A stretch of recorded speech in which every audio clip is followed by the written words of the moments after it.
Dollar Tree offers conveniently low prices, but this discount chain's history is also littered with inconvenient cases of pests, food poisoning, and dangerously improper storage. Possibly one of the most severe food recalls in Dollar Tree history happened in October 2023, when WanaBana USA issued a recall for its apple cinnamon fruit puree pouches. The applesauce in the pouches was found to contain almost 200 times the amount of lead that the FDA had been considering as a limit in baby food. As of 2024, the FDA's limit is still draft guidance, but the applesauce contains so much lead that the recall was still urgent. Even worse, the FDA found that the puree contained high levels of chromium, indicating that the company may have used the compound lead chromate in the product. In June 2024, the FDA sent a warning letter to Dollar Tree, stating that the department had conducted checks of stores to ensure that the company was complying with the recall. Alas, it found that numerous stores hadn't removed the product, even 8 weeks after the recall was announced. According to the FDA, Dollar Tree representatives claimed that they had already removed the products. However, the FDA maintained that the tainted products remained on Dollar Tree's shelves through at least mid-December 2023. And it also said that at least 50 children had been affected. After the WanaBana recall, the FDA started looking into other cinnamon products to see if any of them had excess lead as well. Sure enough, that proved to be the case in brands of ground cinnamon made by Colonna Brothers. The cinnamon was sold at different stores under a variety of names, including Supreme Tradition Ground Cinnamon at Dollar Tree and Family Dollar. If you see that you have that particular brand, I would dispose of it. At least 7 different lot codes were affected by the recall. Although the amount of lead present in the tested samples was much less than in the WanaBana applesauce, it still exceeded safe levels. It's unclear if the cinnamon in both cases came from the same source. In May 2024, both Dollar Tree and Colonna Brothers became the targets of a class action lawsuit based on the cinnamon recall. The plaintiff claimed that both companies should have been able to test and ensure that the products they sold were safe for human consumption. At the time, Dollar Tree was already facing a separate lawsuit regarding the cinnamon applesauce recall from parents who claimed that their children suffered lead poisoning. Back in 2013, Olam tomato processors issued a recall of its mild chunky salsa because of glass shards that had been detected in some samples. Dollar Tree wasn't the only company affected, though it was one of the more well-known and was usually listed by name in headlines concerning the recall. Both mild and medium chunky salsa varieties were pulled after 3 people complained that they had found glass in their salsa. The company said the glass may have ended up in the salsa when jars were damaged during processing. Luckily, the people involved weren't hurt, as they found the glass before eating any of the salsa. Plus, the pieces were reportedly large enough to easily see. But this is definitely a lesson in the importance of always thoroughly inspecting any food that you buy. And this isn't the only time that something like this has happened. In 2022, a shopper posted on Reddit about finding a large shard of glass in salsa bought at Trader Joe's, and a 2013 article in Food Manufacturing reported about people who found glass in TV dinners and bread dough. Manufacturers do frequently use equipment that's supposed to detect contaminants and defects in glass food jars, but on rare occasions, those defects and damaged parts can still get through. 2024 definitely hasn't been a banner year for Dollar Tree when it comes to food recalls. In May, Hormel Foods announced that Planters honey-roasted peanuts and Deluxe lightly salted mixed nuts may have been contaminated with Listeria monocytogenes. You normally hear about Listeria in relation to contaminated lunch meat or raw milk, but the truth is that bacteria can contaminate more than just animal or perishable products. No information was reported at the time about how the products may have become compromised, beyond that Hormel discovered that they could have been contaminated after they were sent to warehouses. Definitely do not eat these nuts. Fortunately, this was a relatively small recall that affected only 2 companies, Dollar Tree and Publix. Moreover, it only affected limited lots of the products, and no members of the public reported any ill effects. But because Listeria can be so serious, Hormel decided to recall the products to be on the safe side. If you're a relatively healthy adult, you may have some short-term effects if you become infected with this bacteria, including symptoms like nausea, diarrhea, and severe headaches. But it can be much worse when pregnant people, children, older people, and those with compromised immune systems are infected. Listeria can cause miscarriages and even stillbirths, and it can be fatal for those other vulnerable groups. Companies that make products with multiple ingredients tend to get those ingredients from different manufacturers.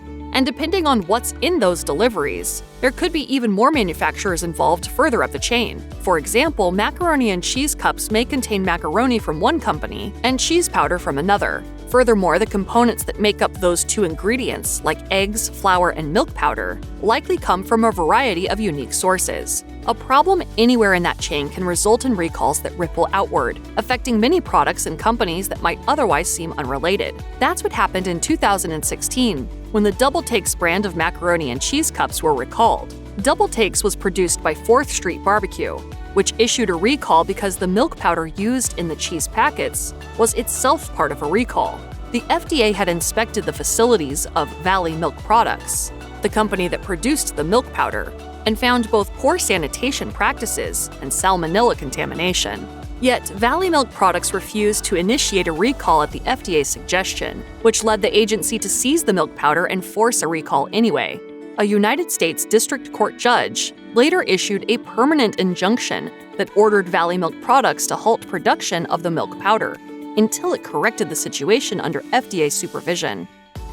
A lot of recalls are issued due to allergens that are detected in food that aren't declared on the packaging. Sometimes this happens when the allergen is an ingredient but it was omitted on the label. Other times, it's due to contamination by an ingredient that shouldn't have been there in the product in the first place.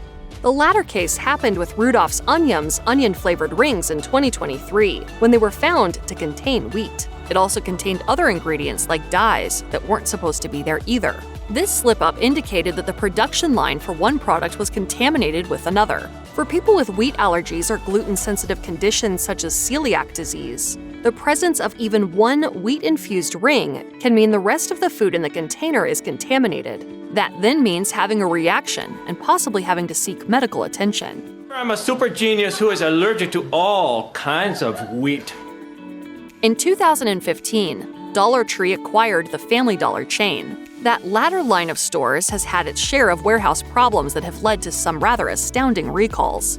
Possibly the worst of them occurred in 2022, when an FDA inspection of the company's distribution center in West Memphis, Arkansas, revealed a major rodent infestation. Droppings were present, packaging had signs of gnawing, and products generally weren't protected from the animals. What also makes this recall stand out is that it was Family Dollar and Dollar Tree's responsibility, rather than the fault of an outside distributor or manufacturer. Complaints about the distribution center actually began as early as 2020.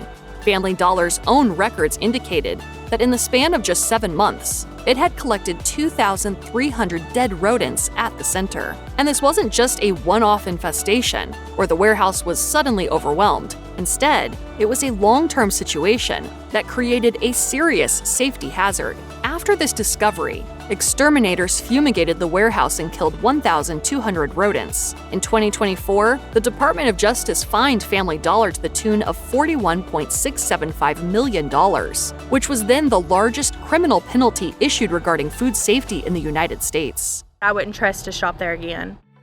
Family Dollar was involved in another recall in December 2023, although this time it was due to a manufacturer pulling products and not an issue with the store itself. Quaker Oats recalled some types of granola bars and cereals due to salmonella contamination, and Family Dollar wasn't the only store affected. In January 2024, the recall was expanded to include several more items. Although the company's basic oat and oat flour products remained unaffected, Quaker Oats offered reimbursement for items that customers had already bought, and there were no confirmed reports of illness. But I think the key part here is Quaker Oats has recalled its products before anyone has gotten sick. Normally, you don't hear much about recalls once contaminated products are off the shelves, and the manufacturer cleans up whatever caused the problem. But in Quaker Oats' case, that wasn't the end of the story. In July 2024, news broke that the FDA had sent the company a warning letter a month before about conditions that inspectors had found at a Danville, Illinois, manufacturing facility. The FDA inspected the facility after the first recall notice was issued in 2023, and it found that the products there were made in unsanitary conditions. So Quaker Oats closed the facility in June 2024. Among the violations were food debris stuck in a crack in the floor and salmonella contamination of equipment in rooms. The FDA found the company had discovered salmonella there over a year before the recall, and while it had taken corrective action, it clearly wasn't enough to stop the contamination. Family Dollar's warehouses were once again the focus of a massive recall in October 2023. This instance mainly involved medications and medical devices. Hundreds of products were subject to the recall because they had been stored in incorrect temperatures, which can affect their safety, quality, and effectiveness. The company had no evidence that anyone had gotten sick or suffered ill effects from the incorrect storage. But it wanted to be cautious because there was no telling how these products might have changed as a result. This wasn't the first time that Family Dollar had to pull products due to incorrect storage temperatures. In May 2023, the company recalled 7 Advil products from its stores because they were stored in temperatures that were outside the required range listed on the product's labels. And in July and August 2022, the company had to issue 2 recalls of over-the-counter medications that were also stored outside required temperature ranges. Medications can often survive short periods of time outside the label's required temperature ranges, such as during shipping or when you carry the medications from the store pharmacy to your car. But longer-term storage needs to be within the specified ranges, as the active ingredients can become unstable or lose potency too easily. And unfortunately, we found some of these items still for sale today. The American division of the Mars Wrigley Confectionery Company issued a rather alarming recall in May 2022. The likes of Skittles, Starburst, and Lifesavers gummies may have contained thin strips of metal, either in the bag or even in the candy itself. These products were sold at many stores across North America, including Family Dollar. Consumer Reports warned consumers that the affected lot numbers might still be on shelves at their local stores. Shoppers originally reported the problem to the company, so the risk that more candy had been affected was very real.